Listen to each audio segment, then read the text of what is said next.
Airstrike kills an elite Hezbollah commander in Lebanon. It's the latest in an escalating exchange at Israel's northern border. It's raising fears of a second front opening in a Middle East war. Fox 5's Sharon Crowley joins us live in studio with how this next phase of war is shaping up. Sharon. Yeah, that's right, Natasha and Steve. Secretary of State Antony Blinken is back in Israel pushing for a new potential ceasefire and more aid for civilians. Blinken says 4 key Arab nations and Turkey have agreed to begin planning for reconstruction and governance of Gaza once Israel's war against Hamas ends. Israel says the war against Hamas is now entering a new phase. An IDF spokesperson claims the Hamas threat is mostly eliminated in the north. Now the military will turn its attention to central and southern Gaza.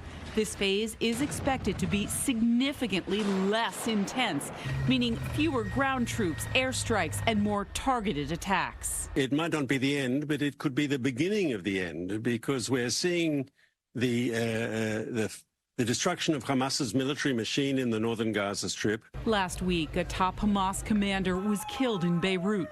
Now there has been another targeted assassination. Israel reportedly killing the Hezbollah commander who led the group's most elite fighters in southern Lebanon, raising concerns of a wider Mideast war. Secretary of State Antony Blinken in the region trying to prevent any escalation. Blinken says it will not benefit any of the parties involved if the fighting made its way to other nations. It's clearly not in the interest of anyone. Israel, Lebanon, Hezbollah for that matter, to see this escalate and to see an actual conflict.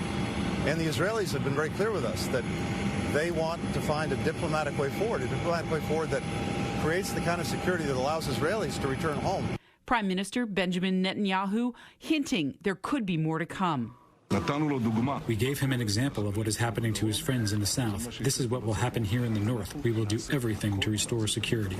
Civilians in Gaza are skeptical about this new phase of the war. They say simply ending airstrikes is not doing enough to help at this point. I don't know where to stay. I don't know where my children will sleep. Will they sleep on the sand? There is no safe place. There is no hygiene. There is no life.